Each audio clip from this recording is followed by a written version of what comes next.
What's going on, good people? Many of y'all have questions about how to start wholesaling real estate. Well, we're here today to field your questions, answer them about how to get started wholesaling real estate, give you the tips and tricks that we have as people who, at least me, not too long ago, I started wholesaling real estate. Been able to do over 100 deals since, and I'm going to let you know what I think you could do to start wholesaling and to answer any questions that you have. So come on with your questions and we're gonna get them answered today, man. How you feeling today, Corderos?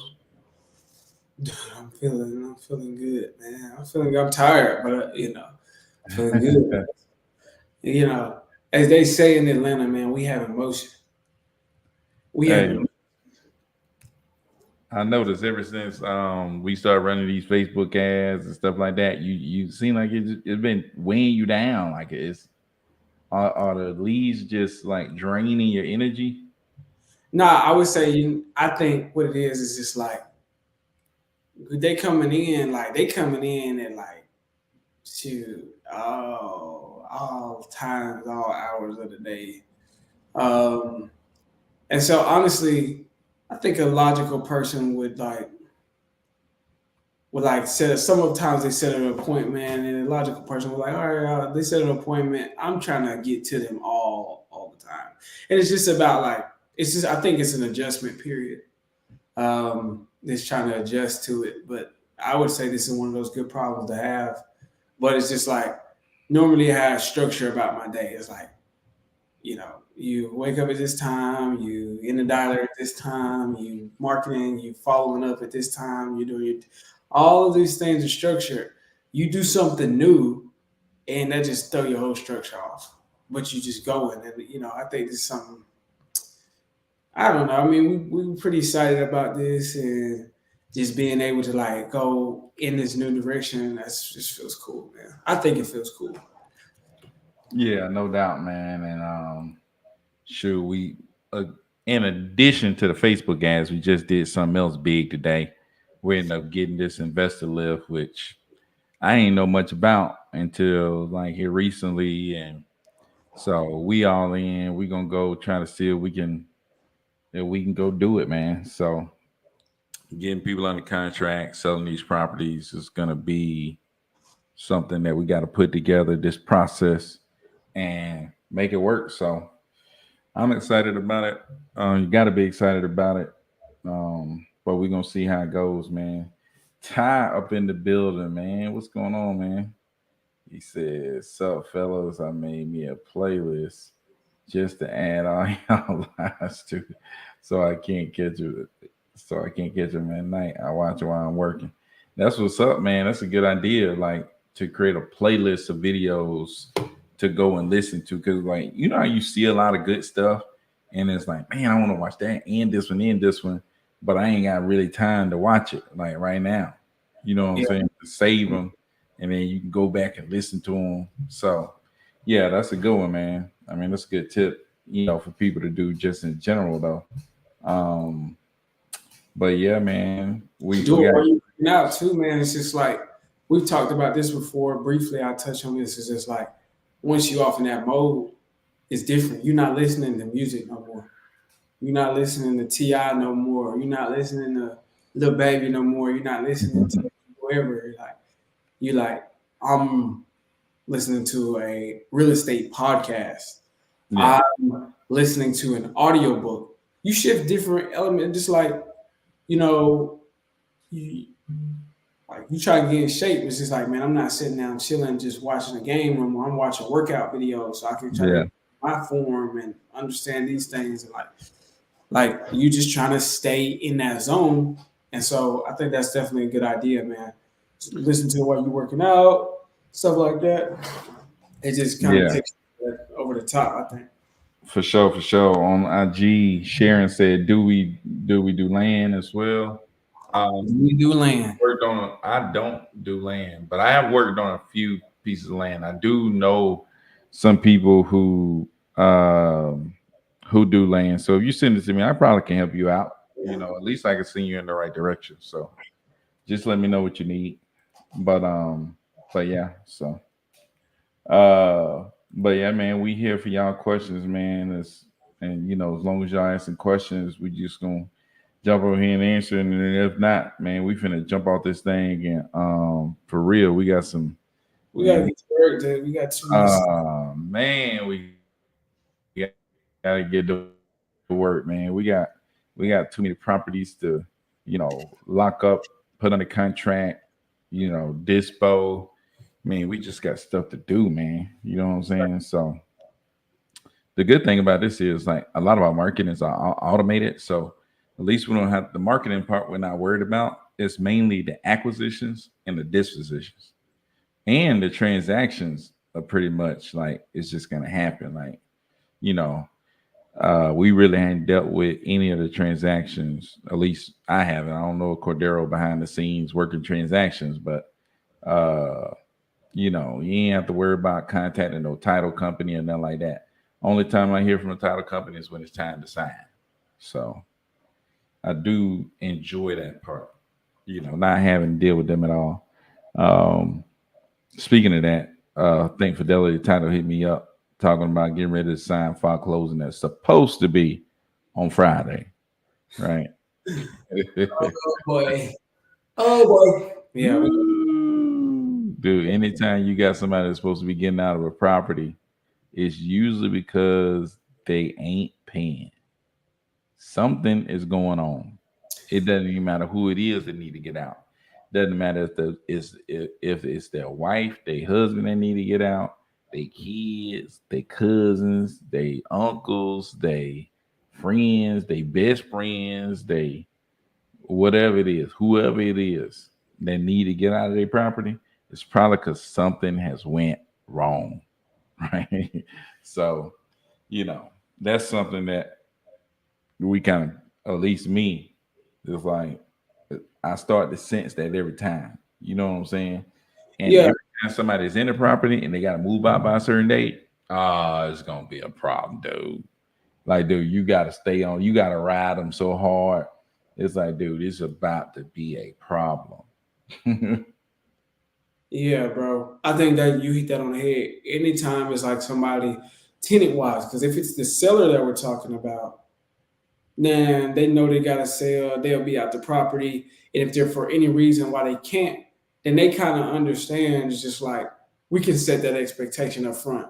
If you need time after closing, we'll see if we can do that, work that out with the buyer, or if you need to put the closing date out by a certain date. You can set the expectation.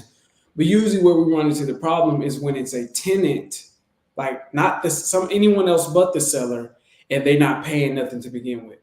They're not Mhm. paying. It's like, why would they want to leave? It don't even matter if you could tell them at the next property they sitting on gold. They're like, yeah, but I'm not paying nothing here though. I don't have to, and it's just kind of it's a barrier. You know what I mean? Mentally, it's a barrier. It's a hurdle that they got to get over because it's like, man, now I got to like now the responsibilities. Now things are gonna change. My way of life, my way of living is gonna change because I gotta pay an extra $500 a month to actually live somewhere. Or actually, I'm gonna have to start paying rent for real. That's gonna take out all my nails. I can't get my nails done, my nail appointments, my hair appointments. I can't get that done because I got to spend that on actually growing up and being an adult now. So I guess that's where these folks be at. But it always be somebody who's not paying or ain't been paying or 3 months behind on their rent already. It's like, yeah, whatever. So you just put that pressure on them, man. Apply pressure. But yeah. So we got man, I need to send this link. Let me send this link to Who was that? this video right here. Oh, okay. But yeah, man. So I think Sharon is saying she need a jumpstart mentor. Now I don't know if I can mentor you on about wholesaling land, but if you need some, the link is in my IG. Go sign up. I do provide mentorship, and you can find it through the links. Like you go to the links that get you to the website, sign up for the community. You get in the community, it's like $100 a month, but I show you everything I got, and we go through the process with you, and we kind of give you stuff to do along the process. It's bulletproof, 100% bulletproof way for beginners to get started wholesaling real estate. So bulletproof, bullet, bulletproof. bulletproof way to get And started. when you say you need a mentor, are you saying like you need somebody who can give you the information, or you're saying you need somebody like accountability that can put that accountability in? You know yourself. You know you need that level of pressure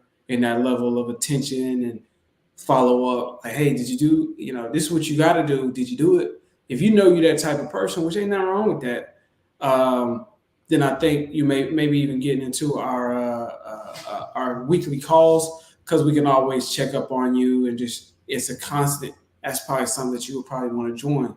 But if it's just about the information, then getting the course. I think the best course is like going in on everybody else's course. You know what I mean? Like, I think that it just says everything that you're gonna get out of it, or has everything that you're gonna need. Like, for real, for real. Or you can always join us here live every day. Yeah, join us here live every day, man. Answer tons of questions. So Sharon said, "Okay, I'll think of it." Um, and she said, "Accountability system, etc." I have real estate background. Yeah, that's what's up, man. It's good that you have real estate background. Accountability is big. We literally tell you exactly what to do. It's gonna be on you to do it. That's why it says 100% bulletproof, guaranteed, because we give you the steps. All you got to do is do it. We don't leave room for question. We telling you literally every step to take. Everything, everything. Everything to take, man. It's like all you gotta do is go out here and do it, and then you're gonna be doing deals. So it's that simple. It's the way I've done deals since like the beginning. It's the way that I've seen other people that I've talked to have learned from me do deals. And yeah, man. I mean, I'm just saying, like sometimes as a beginner, and I know even I did this, which I'm just lucky to have found a deal. Is that you think, oh, maybe I'll think of it, maybe.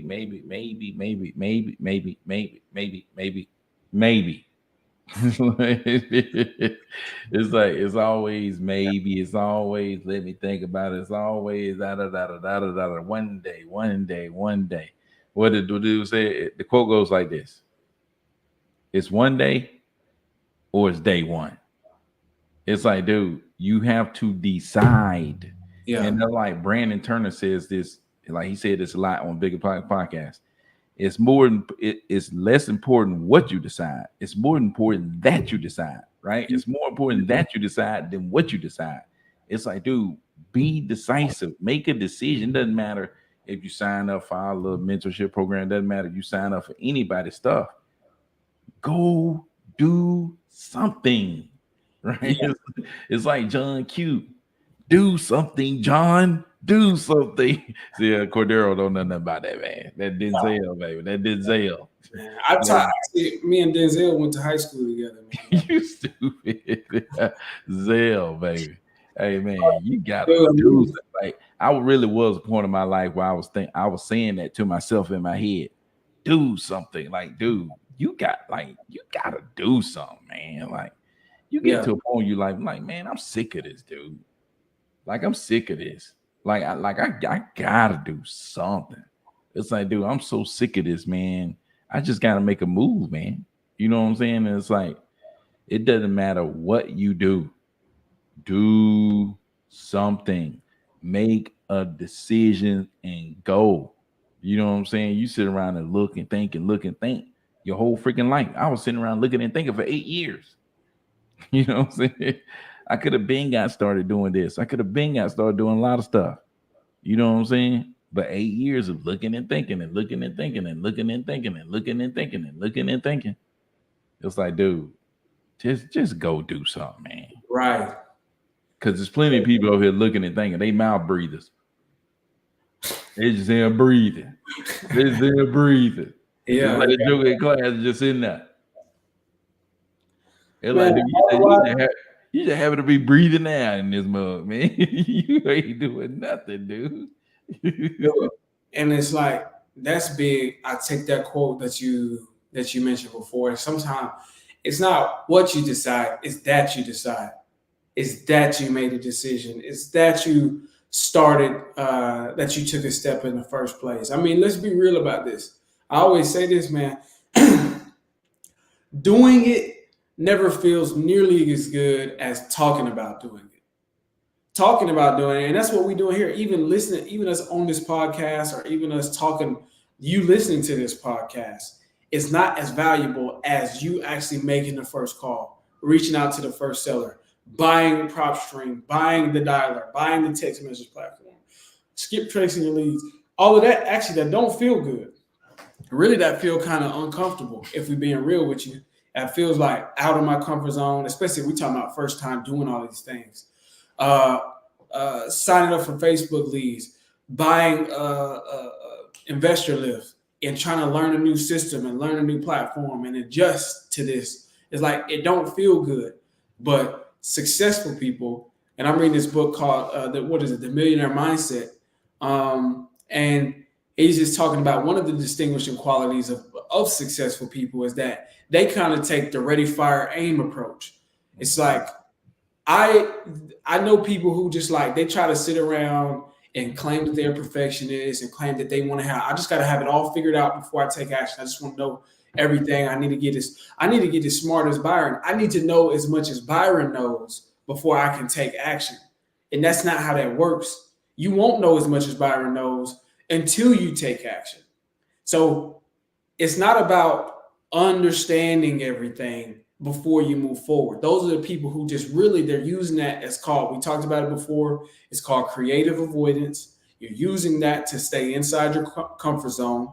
You never actually have to push past your boundaries, as long as you just sitting there telling yourself, well, I'm just trying to figure it out. I'm just thinking about it. That's you can't figure it out no more than you could become the best basketball player by watching a lot of basketball. You know what I mean? Like we all know that you can watch basketball. We all know people who watch basketball, watch sports, football, or whatever all day long. I watch UFC fights a lot and boxing fights a lot. That don't mean I'm Israel Adesanya. That don't mean I can get it there. Not until you get in that ring and you start fighting. Not until you start training and putting yourself in position. So the ready, fire, aim approach says, I know there's no matter of fact, people who have been doing it for 30 plus years don't have it all figured out. There is no such thing as having it all figured out. And so ultimately, the millionaire mindset, the ready, fire, aim approach essentially is I'm going to point myself in a general direction, and then I'm going to fire. And while I'm in the air, I'm going to aim and figure it out as I go. And that right there is like a certain ability. We talk about it all the time, is having the ability or the capacity to implement, like take an idea and take action on it immediately, right? And do that. That don't mean just be careless, but you need to, understand your whys and your reason for doing it, and then just go ahead and go, dude. And like, don't try to use, I need to have it figured out as an excuse, because you will waste a lot of time. It's all of the stuff that happened, it wasn't for people thinking about it. This camera that I'm filming on, the computer that we have, the electricity that we use, the food that we eat, the cars that we drive, none of that was from people ideas. It was their ideas and their ability to take action on those ideas. Period. It wasn't, I didn't think about a seed to make it turn it into a tree. I had to plant it, nourish it, and let it grow over time. But Winston, shout out to Winston, man. Winston says, content, what y'all said about finding buyers first last week, definitely putting that to use in my business going forward. Definitely, dude. Dude, you got to. That's like, again, it's an actual business model. And we trying to set you up for success, because we're not just talking about how to get a deal, get one deal. When you try to get your first deal, you got to focus all your mental strength on getting your first deal. I'm just going to be real. If you ain't never done no deal, you're still working at your 9 to 5, and you trying to break free from the herd and step out here into entrepreneurial, reaching my goals, striving for success world, or out of the matrix. You remember when Neo got out of the matrix, dude, it was like the actual break. I mean, everything he did outside of the matrix, it was his own challenge. and he had to level up and get stronger and better and fight and smarter. But the initial break out of the matrix was also a very hard challenge in and of itself. It was actually a rebirthing process for him in that movie, right? Yeah. Like literally had to unplug and rebirth himself. And so that's really what you got to do is focus all your attention on it. But we're giving you the efficient. If you start like this, you're building a foundation that not only will get you to that first deal the most efficient, I think, but you can then scale. You're gonna take off. You. I'm not. We're not telling you, oh, get a deal and then just, I don't know, then figure out what to do with it from there. We're not telling you to chase a car and then when you catch up to it, you don't know what to do with it. It's like you know them chihuahuas chasing the car down the street, and then they get to the or they barking at your heels, and then you finally turn around and stop, and they're like, "Oh snap! I didn't think I thought it was just about the chase." No, I mean the chase is important, but when you catch it, what do? We Yeah, trying for to sure, take for out sure. the lion. You know what I Well, mean? Get the by. thing is too, when you find the buyers, it's like a buyer can create more than one transaction for you. You know what I'm saying? A Yeah, seller, 99% of the time, is going to create one transaction for you. The buyer is going to trade transaction after transaction after transaction after transaction.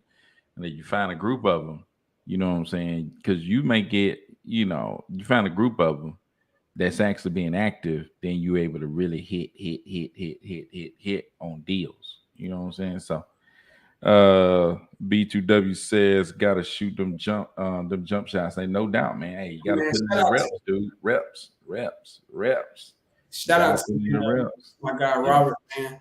That's my dude, Robert, man. Come and Oh check it yeah. out. Speaking of somebody breaking out of the matrix, man. Yeah, Robert, for drop a sure, for question. sure. Let me know what you was gonna ask us. But Jordan got a good question. How often does it happen where you bring a deal to a buyer that fits their criteria, but they still pass on it? I mean, it happens every now and then, man. Something might be happening with the property they don't like. That's why you have like multiple buyers that Right, fit the right. same criteria. They buying the same type of stuff, and now it's like this person don't like it, but that person do. You know what I'm saying? And then if you strike out on everybody, and then that's when you go to start calling more real estate agents, getting more connected to the area that you in or whatever. Um, that kind of situation. So Yeah, that's no, that's what I a would good say. point that you make right there, Byron. It's like that's why we always talk about it's not just get you one buyer and then go pull a list. It's get three buyers, at least three buyers, and then stack all their criteria on top of it and then pull a list with that, right? But then it's like some buyers, especially some larger buyers, sometimes they're like, hey, for the next quarter, we're not buying in that area. We when you called us and talked to us, we was buying in that area. But for the next quarter, we're not buying in that area for whatever reason.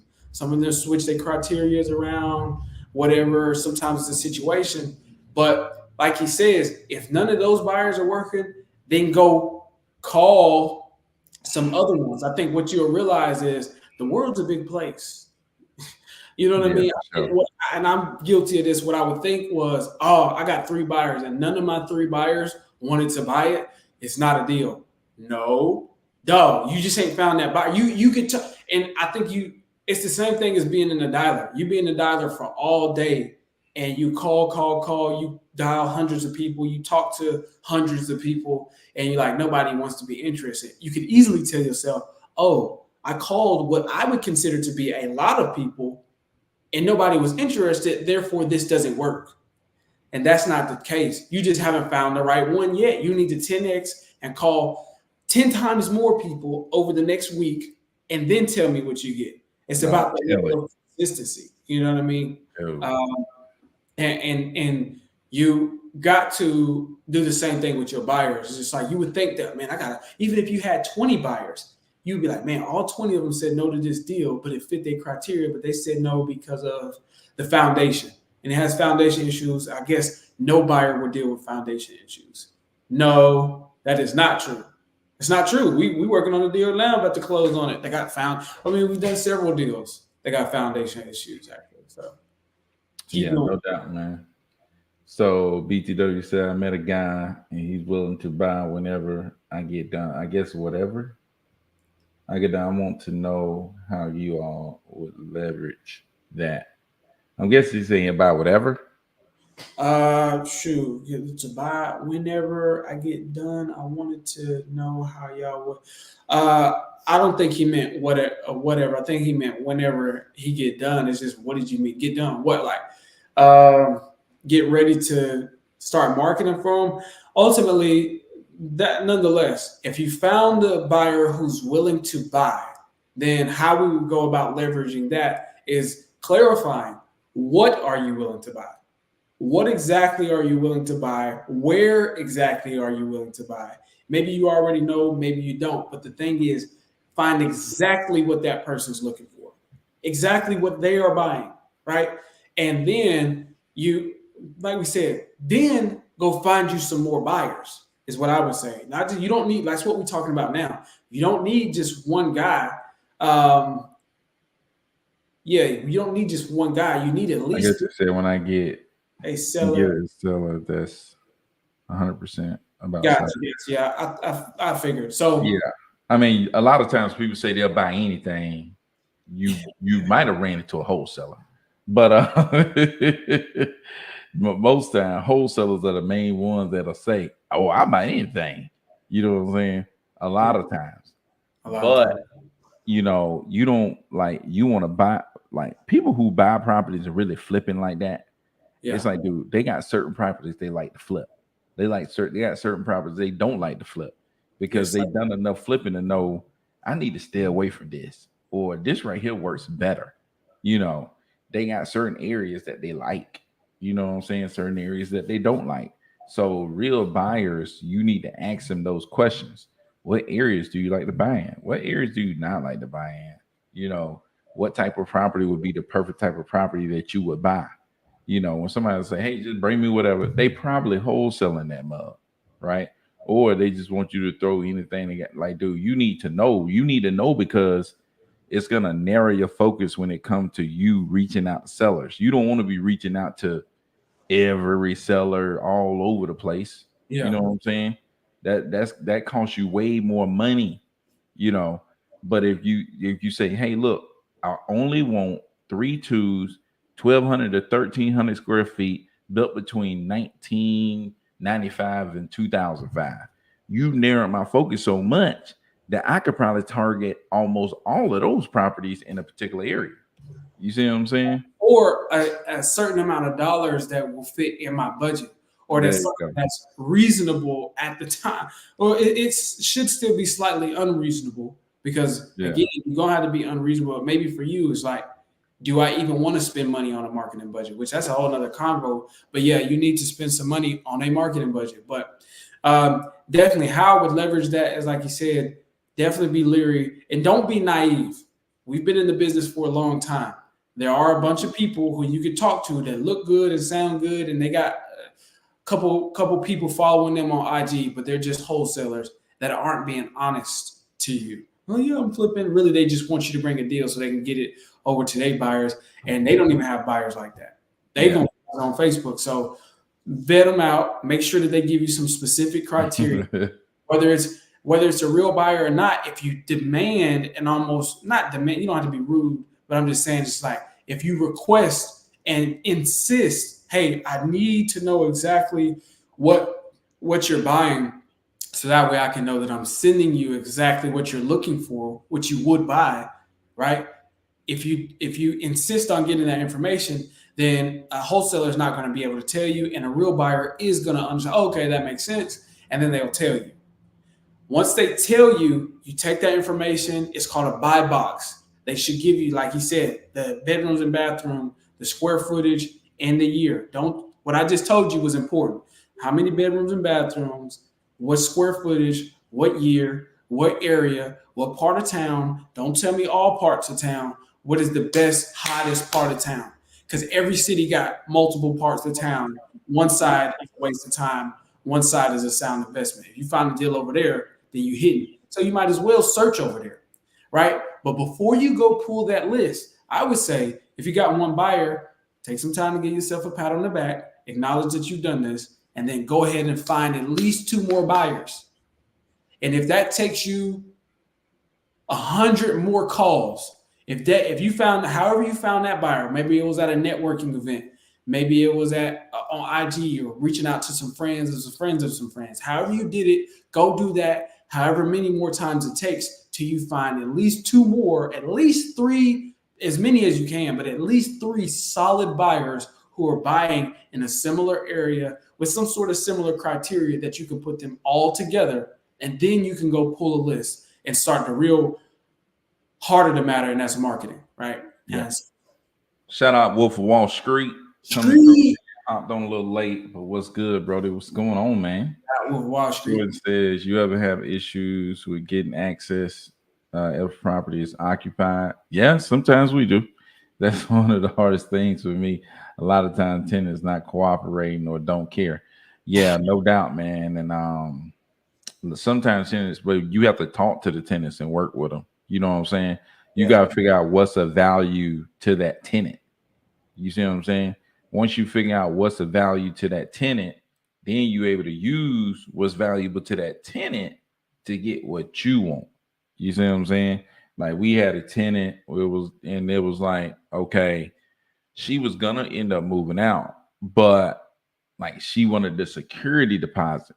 You know what I'm saying? She probably wasn't even supposed to get the security deposit, but we was like, hey, look, we'll make sure you get the security deposit amount. Da da da da da da. You see what I'm saying? It's like if you allow this, if you do this.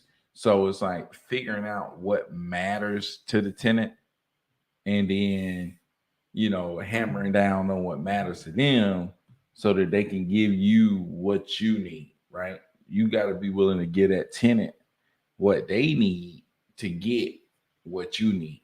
You see what I'm saying? So I think that's one of the big things that we've done to try to, make sure that we're able to get in and see these properties. Jamie Buck, what's up, man? My guy. What's up, y'all? Cordero Cam quality is going stupid. Shout out to Jamie Buck, man. Shout out to Jamie Buck. I'm trying to get in there. As you can see, I'm still having some technical difficulties, but it's levels to this, man. I'm trying to get It's levels. Getting the settled. That's in the Well, I want to say something on what Jordan just stated, man. Another thing to add to that. Shout out to Zay, man. Shout out, right? But Jordan, another big thing that I'm big on, just because we run into the issue so many times, is you have to set that expectation with the seller up front that we are going to need access to this property in order for anything from this point to the closing table to work. I don't know what you have as far as a purchase agreement, but in the purchase agreement that we use, the one that I use and the one that Byron uses, it actually details, hey, there's a section on there that specifically talks about the access to the property. And it states that the seller shall grant the customer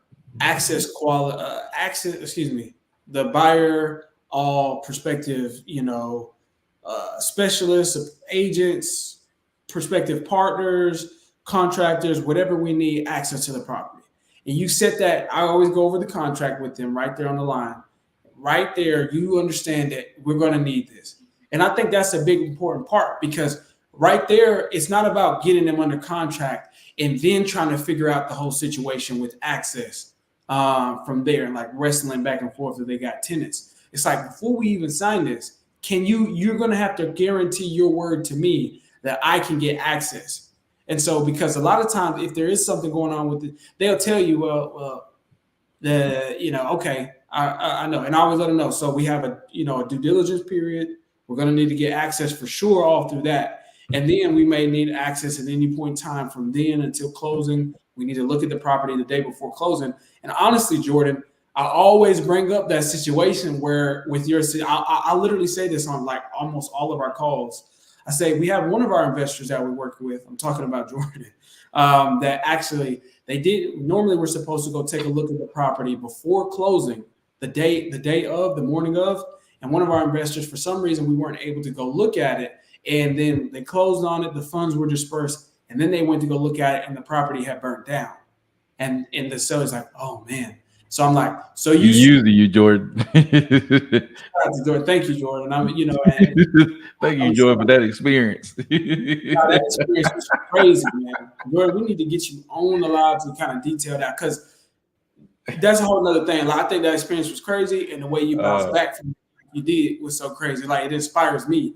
But I always think about that, and I'm just like, I'm letting them know, like, that's worst case scenario. If we don't get access to the property could not even be here. Like, how do we know? You know what I'm saying? And they're like, yeah, that makes sense. So I think a big part about it is letting them know upfront between you and the seller, hey, this is something that needs to happen. And if there is any issues, it will be addressed right there. Like, and if it does come up to that, you can say, "Hey, Mr. Seller, well, I let you know we would need access to the property. Now you're telling me that the tenant just ain't no. You already agreed, and so you will run into that a whole lot less if you set that expectation up front. I'm telling you, that was something I was thinking about last night. Cause I just know this morning, because I just got somebody else on the contract. I was thinking like, nah, that part about the access and explaining that to them is super duper important, super important. So that's a good question, Jordan. Yeah, Uh, no doubt, man. but Lando, and he had a Jordan, what he said. Jordan said, "I'm glad I could be an example for your sellers." Yeah. Because we always let them know we work with the network of different investors. So I say one of our investors that we work with, y'all joining on, y'all part of our team, and I always let them know y'all want to use some of this anecdotes on the calls with the sellers to get them to close. That's a good way to do it because it's like you're building rapport by telling them stories, and so giving them an anecdote. Well, we had one seller, and this was their situation, and we was able. That's a major key as far as closing people, but also getting them to build trust in your experience. And you can kind of glean from people that you work with and just be like, one of our investors that we work with had to go through this situation. They're like, yeah, no, that's crazy. I'm like, yeah, we don't want that to happen ever again. So, yeah. But you Googled investor title company. Okay, if you're pertaining to how you got your first buyer, that's crazy because that's like a next level little hack. If you went right to a title company and called the title company and said, "Hey, what oh, what oh. His Cordero will be right back, man. But shoot, let's shout some people out, man. We got William Johnson in the house, man. William Johnson, what's up? Uh and man, I'm stats using that. Yeah, no doubt, man. Hey, for real though, that jump work like gold too. I sit there and listen to him use it for sure. But man, Jordan, we got a property near St. Louis, man. We need your help with, man. So hit us up. We got it under contract. We're trying to get this thing off. So hit us up, man.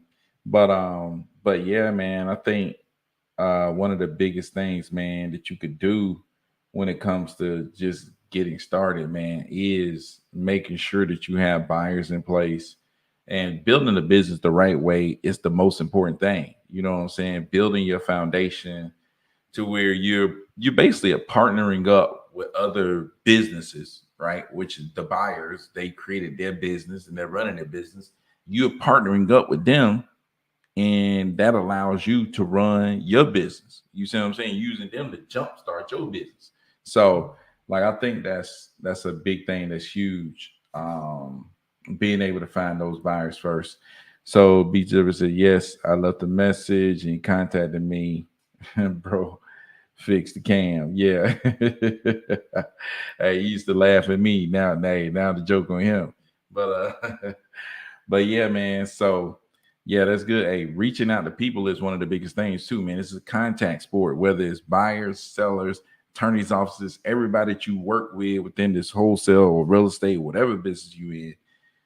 It's a contact sport, man. You got to reach out to people. You got to talk to people because making those connections, those contacts are important. It ain't just about what you know. It's about who you know, right? And most importantly, who knows you, yeah." right? And all I'm gonna say is what you know, who you know. It's what you know and who you know and who And knows you. And So, most importantly, who knows you? Because if they know you, they will flow you. dog, and if they don't know you, they can't feel you, even if they wanted to. And I think that that's one of the biggest things. Another thing from this book, The Millionaire Mindset, is just the concept is just like if you got some value and you feel any type of way about putting yourself out there and presenting your value to people, it's just like even if you had the best product in the world, you had the best thing. If I had the cure to all diseases in a gummy form that tastes delicious, if I don't get it out there, people can't buy it. If nobody knows about it, it's still useless. It's pointless. And so you And if got they don't know who you are, if they random guy named Cordero say he got the pill to solve everything, who gonna take it? to do. Because they don't know who Cordero Martin is. They don't know you. It's They like, don't dude, you know. got to be known, man. But a Cordero Martin was known as being this guy that was this brilliant guy who knew all this stuff, and he was this phenomenon and all that. It's like if they knew who he was, then it would be completely different if he came up with that. You know what I'm saying? So being known is big, and like there's levels to it. We ain't saying that you got to be known like LeBron James. It's No, like to be you known got like LeBron you James. gotta you gotta be known among like people. You just gotta talk to enough people. It's like, oh yeah, that guy. You know what I'm saying? It's like certain people know Cordero is the guy that do real estate. Some people don't know Cordero do real estate at all. You know what I'm saying? So it's like in this real world of business, it's all about getting more and more and more people to know who you are. You know what I'm saying? So uh B B2W says, how long have you been doing this, big bro? What made you get in? What's the best advice you have for someone starting? What do you think? He talking to you? Nah, he definitely talking to you. Oh, he said his questions were bang. Oh yeah, man. I mean, I've been doing this for 3 years. You know what I'm saying? I feel like I'm relatively new. I still almost feel like a beginner. It's like I still feel like I am a beginner. I Nah, I still think feel you that way. had a good analogy the other day when you were just talking about like, when you first get in, you're a beginner. I think when you get a couple 100,000, then you got some legs, you really just can start walking out here or something like that. Like you're a teenager or something. When you make Yeah. start getting break through your first $1 million mark and all of that, you're really just a teenager out here in the business world. Uh, Yeah, man. So what's the best advice for someone who is starting? Would you say? yeah, like I said, man, the best advice I can give somebody who's starting is like make a decision. It's like at some point I just had to make a decision. And now I said, I'm gonna make a decision and then I'm not gonna stop. You know what I'm saying? It's like it's more important that you decide than what you decide. It's like make a decision that you finna do this and then say, I'm not gonna stop. You know what I'm saying? Because if you don't stop, you're gonna make it. It's like I was running a mile this morning. Cordero had to open his mouth to my how he was running something at a certain time. So now I'm looking at the time like, okay, I got to run this within a certain time. So I want to run it in 10 minutes. You know what I'm saying? I'm trying to run this mile in 10 minutes, which ain't fast. You know what I'm saying? It's slow. But Dog, I'm like, I'm gonna run it in 10 minutes. Well, I get to running and it's like, dude, this I ain't gonna make it. But don't the feel thing is, I decided I'm not gonna stop. right. What happens if you don't stop? It's like, what happens if you don't stop? It's like, dude, you make it. You know what I'm saying? It's like if you don't quit, you you can make it if you don't quit. But if you quit, like Eric Thomas say, it'll last forever. Like, dude, if you quit, you ain't never gonna get a deal. You ain't never gonna build a business.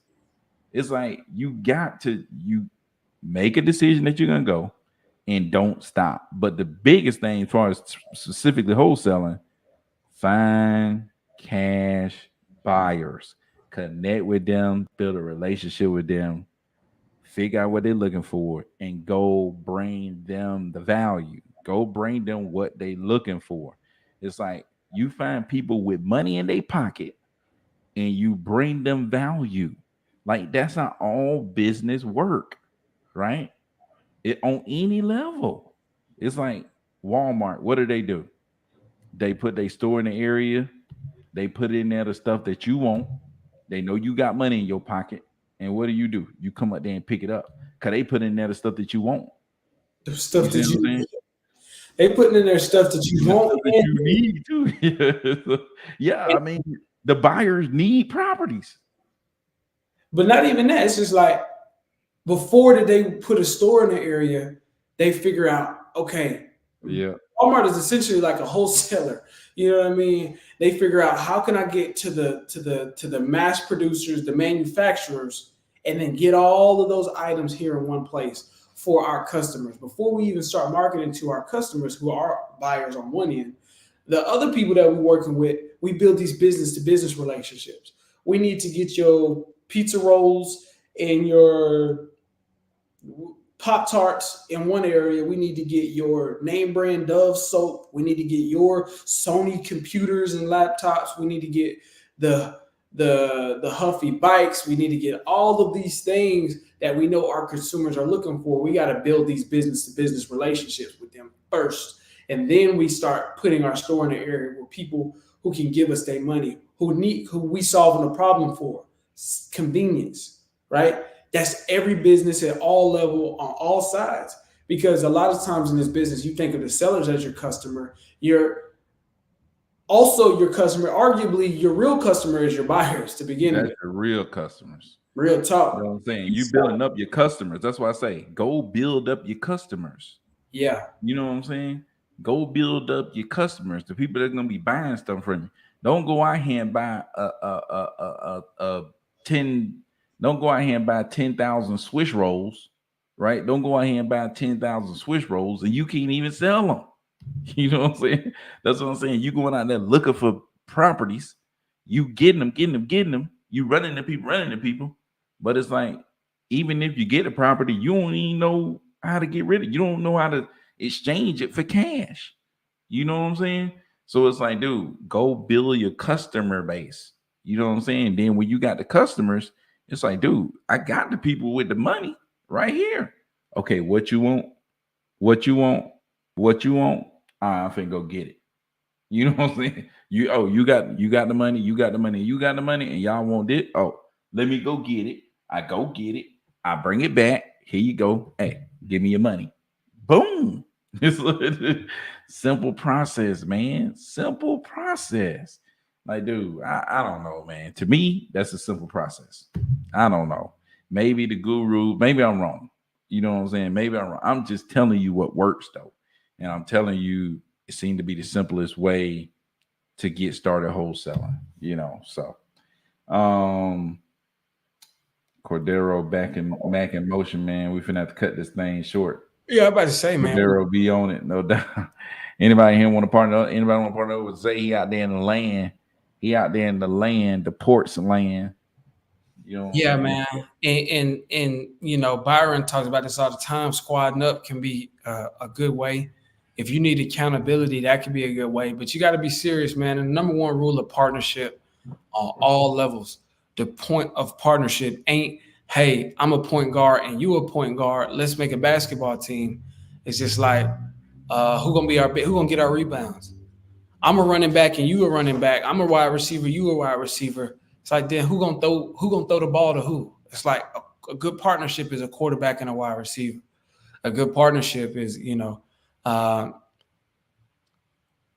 two people who offer value. Yeah. You got to play your role, man. I think that's the best way to put it. Two people who offer value to one another um, at that level. And you might not know what it is until you find a partner. Yeah, you might link up with somebody and be like, man, I thought I was good at acquisitions, but I'm better at dispositions than I might have thought. Or this guy is way better at acquisitions, and I'm decent at dispositions, and I wouldn't mind taking a rock and run with it in this direction. So let's build something from there because we all gonna have to improve. So just keep that in mind when you link up with somebody, man. But definitely a good idea to go ahead and partner up with somebody, right? Yeah. Um, for sure, for sure. But I would say, man, just And if don't. you don't partner up, man, just squadding up. And what I mean by that is like, Yeah. let's say me and Cordero, we both need to use the service or whatever. It's like, hey, look, man, I need to use the service. You need to use the service. Let's split the service and both use it. You know what I'm saying? So Yeah. that way, it's like it's not too much a burden on you. It ain't too much a burden on them. We just gonna kind of use this together and both take advantage of it. You know what I'm saying? So I think that's another big thing too. Yeah, for sure, man. And so ultimately, it could save you funds, save you a lot of headache, and you are, you know, they say, man, two heads are better than one. Yeah, Uh, extend the life of your business too. You know what I'm saying? Because you ain't spending as much money, your money lasts longer. You know what I'm saying? The yeah, more you swat up, that money just starts scratching, scratching, scratching, scratching, scratching, scratching, scratching. You know what I'm saying? So you can yeah, do that too. But man, we've been on here 50 minutes, man. Cordero about to, tap out on us, man. He want to go talk to some more sellers, man. We got to get to work. yeah. We didn't gave y'all 50 minutes, man, but shoot, man, we gotta go get to this money, man. You know what I'm saying? So we about to get up out of this thing, man. Appreciate y'all coming through. We're gonna be back tomorrow, hitting y'all up, man. Yes, sir. Talking about a deal, right? So we'll be back tomorrow, man. Let y'all know what we got going on. We're gonna hit these few comments. Make sure you like the video. We got 9 people on here. Like the video. Go to IG, check out all the stuff that I posted there, share, like all the other good stuff like y'all always do. Um, that lets me know I'm on the right track. Yeah, no doubt, man. You guys are touched on it, on everything I'm doing. Yeah, no doubt, man. Hey, keep pushing, man. Yeah, Definitely will always tap in with you guys. Yeah, no doubt, man. So every y'all day, go, every day. yeah, every day, man. Y'all go out there and get it, man. Appreciate y'all. If y'all want to join our group, man, go check out the link on IG. Follow the website. You can join the group where we show people how to do this step by step. We walk you straight through it, man, and you know, really put you on. So, but Hey, shoot, man, we out here, man. Go this is the ahead. last thing I'll say, man. I'm gonna throw this quote out here. Therefore, endure hardness as a good soldier of Jesus Christ. And that, I don't know what that said. Speaking of staying committed and jumping on something and not getting off, it's gonna be hard. That's why I ask people, what's your why? What's your biggest purpose? It ain't even, it's just about commitment, period. It's not about how hard it got, how good it was, how bad it was. Just being willing to commit and endure that hardness. You know what I mean? And that's obviously in regards to your faith. But it's, again, as I say, if it's there, if it's in the book and it's true throughout all things that you do in life, this journey to business and success, if you can stay committed to something and endure the hardness, then there's a reward for you on the other side of that. I promise you, whether it's running, physical, dieting, exercise, whatever. So endure hardness as a good soldier, man, and you'll get it. It'll be a long run, but you'll get it. Yeah, no doubt, man. There's no doubt this business thing is like it takes personal growth, and there's no better book than the Bible, right? Right. It's like that's why I wake up every morning. First thing I'm doing is reading that Bible. So it's like your personal growth is you gotta put that at the forefront because you're never gonna stay the same person you are and become the person that you want to be. You know what I'm saying? Yes, You sir. can't be just you. You just you. You gonna end up in the position that just you in right now, Yeah, right? you So, always been in. yeah. So you got to do it, man. Like I said, it's like shoot, you just got to grow. And anybody could do it. It's a dog fight though. Like Cordero said, it's a freaking dog fight. Like you got to fight mostly your darn self, Yeah, from being freaking average, from being garbage to being from being garbage in certain areas. You're like, I ain't garbage. Yeah, you are. In certain areas, in certain areas, I'm garbage. I'm still garbage in certain areas. I'm like, dude, I gotta fix that. You know what I'm saying? And it's a fight every day. You fighting. You gotta feed that good beast. That good beast is in there somewhere. You know what I'm saying? You may have been feeding the bad beast so long you can't find the good beast. It's like go read the Bible every morning. You'll find that good beast, and you just keep feeding it. You keep feeding it enough, you gonna be like, hold on, bad beast. I don't even want to do that no more. You know what I'm saying? Oh man, corner somewhere. it's Hey, like, dude, it's like I got stairs in my house, and it's like, man, I go up. Oh man, I go up and downstairs. But since I've been waking up, running, and working out all this stuff, it's like, shoot, going upstairs. It's like, man, this I'm doing things that I don't want to do, like as if it's cool. Like I'm doing stuff that I don't want to do, and it don't feel like I don't want to do it yeah, because I'm training my brain over body. yeah, you're The enduring brain hard. finna say, "Hey, do this." Yeah, it's like, dude, nah, the override. You know what I'm saying? It's over, Yeah, nah, override. You know what I'm saying? It's like, oh, yeah, no, the brain just override that, and it's like I feel good about going upstairs.